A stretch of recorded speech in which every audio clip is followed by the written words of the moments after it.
apakah SDM, kalau mineral ya, membentuk satgas khusus. Ya. Satgas lagi nggak apa-apa, kenapa satgas?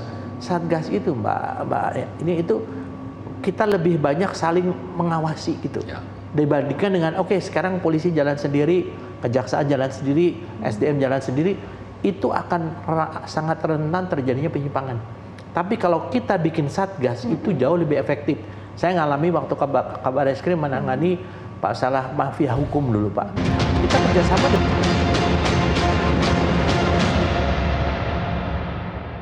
PT Timah mencatat laba bersih 2,71 triliun rupiah pada semester 1 2026, naik sekitar 804% dari 300,07 miliar pada periode yang sama tahun sebelumnya. Pendapatan mencapai 10,42 triliun rupiah, naik 247%, tetapi ada catatan penting. Kenaikan tersebut tidak bisa seluruhnya dikaitkan dengan penutupan tambang ilegal. Harga rata-rata timah global juga naik tajam dan volume penjualan PT Timah meningkat. Pertanyaan untuk Pak Marwan, apakah tepat mengatakan lonjakan laba dari PT Timah ini sebagai bukti langsung keberhasilan menutup 1.000 tambang ilegal? Saya kira tidak ya, tidak sepenuhnya. Tapi ada sebagian yang benar, misalnya tambang rakyat itu ditertibkan dan produksinya itu dijual atau dikelola oleh PT Timah, yang sebelumnya itu menjadi atau adalah hasil dari yang memang jadi investor di luar BUMN itu gitu loh, yang memang itu bisa bebas dari pajak, bisa misalnya nanti ekspor ilegal dan sebagainya. Tapi sebagian dari pendapatan itu naiknya itu ya karena tadi penertiban itu, tapi tidak seluruhnya saya kira. Seperti itu.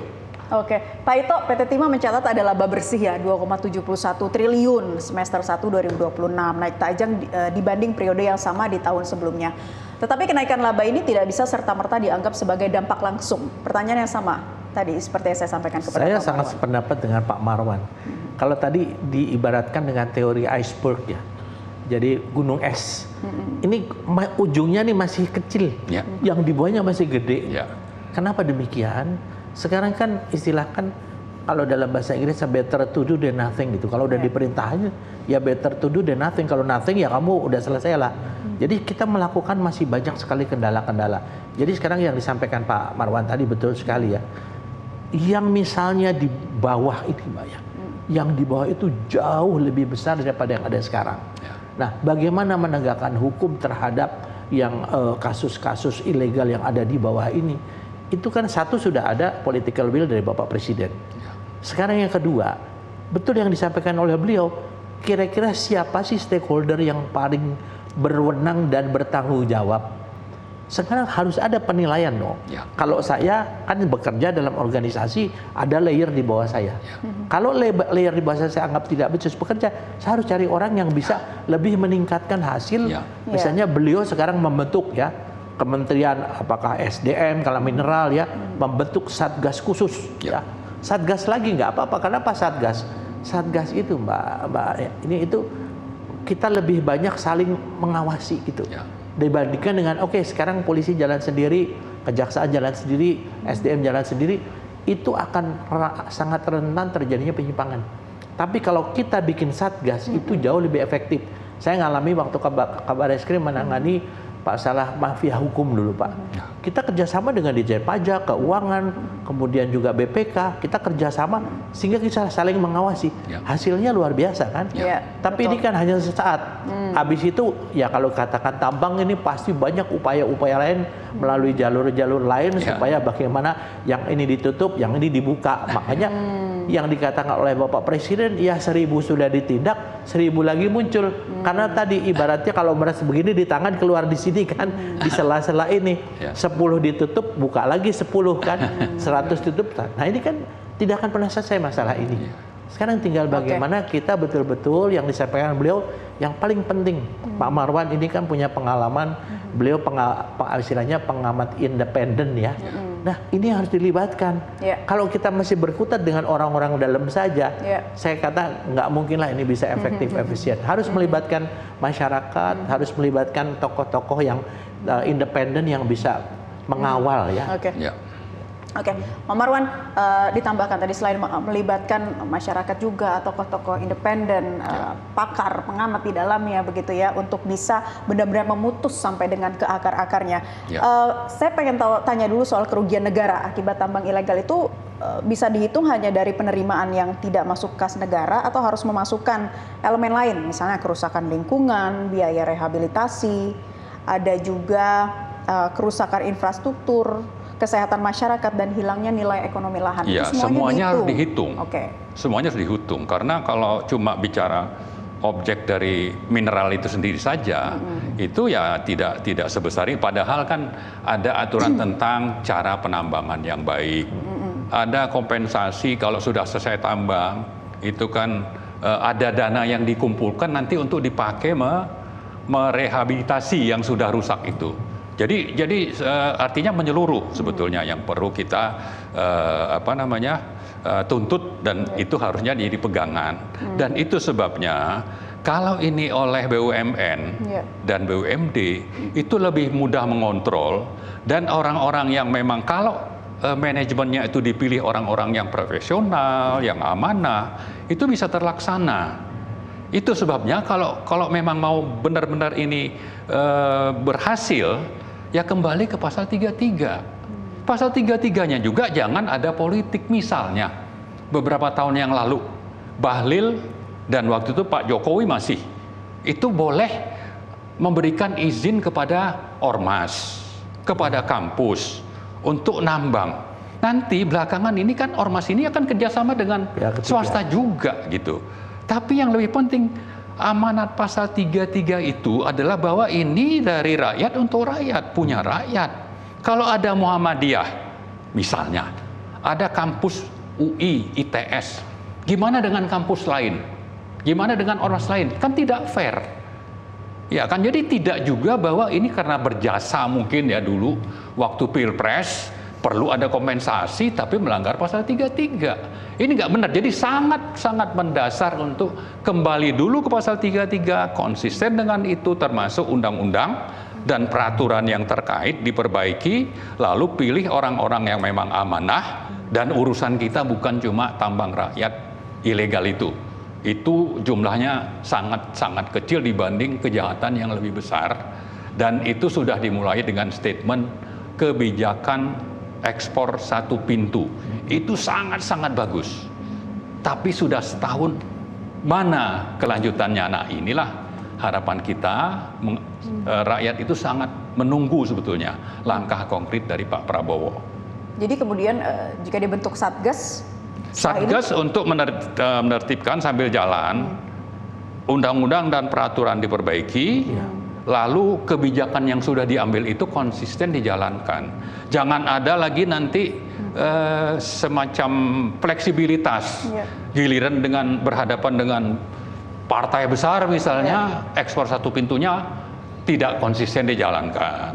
Itu kalau sudah seperti itu sudah susah kita. Sebagai penasehat ahli Kapolri, ketua penasehat ahli Kapolri, Pak Ito, nanti apa yang menjadi perbincangan kita kali ini juga akan disampaikan kepada Kapolri? Pasti.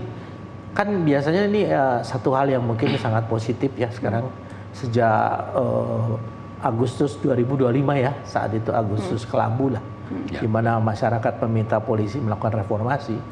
Pak Kapolri langsung membentuk saat itu adalah penasihat ahli Kapolri, 32 orang, 3 orang dari kepolisian, yang lain adalah dari pakar lingkungan, ada Pak Nurkolis yang dari mantan ketua Komnas HAM, ada Pak Johan Budi, ada Bu Rustika yang menginikan mengenai banyak sekali profesor-profesor. Nah, sebetulnya seperti yang kita sampaikan saat ini, sekarang Pak Kapolri juga sedang menugaskan kita membuat polis. Kita hanya bisa memberikan police brief. Tadi yang Pak Marwan sampaikan betul sekali ya. Sebagai penegak hukum, yang kita tegakkan apakah aturan.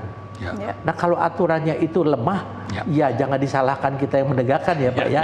Dianggap kita tidak mampu. Tapi kalau aturannya keras, ada pengawasan. Pengawasan di kepolisian itu kan ada komite, ada kode etik ya, komite kode etik. Setiap pelanggaran kita langsung lakukan melalui Irwasum, melalui Kabid Propam secara berjenjang. Terkait dengan tadi yang Bapak sampaikan, sebetulnya apa beda penambang yang legal dengan ilegal? Legal ini dituntut dengan memenuhi semua aturan. Kalau yang ilegal, kalau Mbak lihat lewat helikopter pada saat saya bertugas masih berdinas, banyak sekali lubang-lubang yang sangat membahayakan masyarakat dan merusak lingkungan. Akibatnya apa? Banjir bandang. Ya, misalnya di Sumatera. Itu dari mana? Ya bukan hanya penebangan liar saja, tapi itu juga akibat tambang-tambang tadi, Pak. Karena tambang-tambang membuat gundul, kan ini juga Kementerian Kehutanan ini sangat bertanggung jawab. Saya waktu menjadi Kabar Eskrim pernah menindak satu perusahaan besar BUMN karena mereka itu menambang di kawasan hutan, ya sampai ke atas. Dan waktu itu alhamdulillah bisa berhasil ya, meskipun habis itu mungkin saya juga dimarahin juga waktu itu Pak Marwan. Ya, Pak Ito, jadi sebetulnya kita tuh masalahnya di mana yang paling krusial menurut Anda? Kekurangan aturan atau keberanian dalam menegakkan aturan yang sudah ada, atau memang selalu muncul mens rea untuk mengakali aturan tersebut? Gini Mbak, kalau lihat dari teori kriminologi itu ada N plus K sama dengan C. N ini niat, yang kedua adalah kesempatan, yang ketiga crime. Kesempatan ini adalah sangat ditentukan bagaimana menutup kesempatan ini dengan membuat aturan. Nah kalau aturannya bocor, lemah, bagaimana? Orang kita nggak tahu niat orang tuh pasti mens rea kan pasti banyak kan. Kita untuk bisa mens rea ini tidak menjadi C, menjadi crime, maka di kesempatan inilah yang harus dikunci yang tadi beliau sampaikan.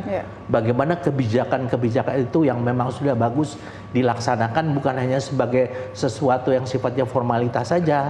Bagaimana namanya yang kegusaran daripada pimpinan jangan hanya sebagai retorika saja.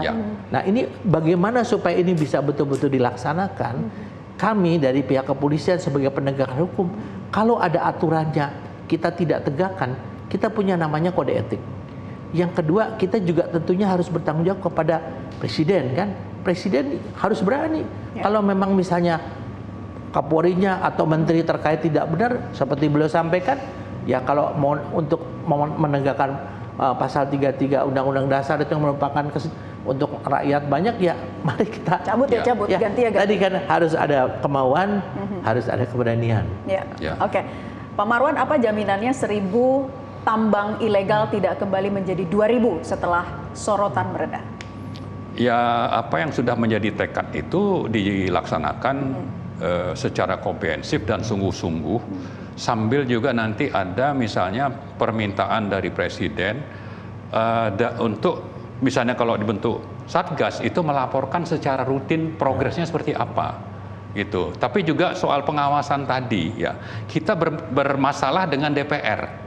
Padahal salah satu tugas dan fungsi DPR itu melakukan pengawasan terhadap pelaksanaan undang-undang. Seandainya nanti kita bicara Polri untuk melakukan pengawasan, tapi kalau nanti berhadapan dengan DPR, lalu Polrinya terpaksa harus tidak konsisten, itu bisa terjadi gitu. Nah, disinilah pentingnya sebetulnya bagaimana pemimpin tertinggi, dan dia kebetulan juga cukup banyak dalam koalisinya itu, dalam pemerintahan ini, untuk menertibkan pimpinan partai. Partai kalau sudah ditertibkan, lalu DPR-nya melakukan pengawasan secara secara benar, saya kira bisa tercapai itu. Nah, masalahnya tadi, kalau cuma retorika, apalagi cuma untuk mengejar citra bahwa ini presiden akan ini dieluk-elukan ya, tapi dalam hal pelaksanaan itu tidak ada follow up atau follow up-nya itu sangat minim ya, kita memang tidak bisa terlalu banyak berharap. Nah, yang terjadi bisa saja bukan cuma 1.000, bisa 2.000. Seperti itu. Oke.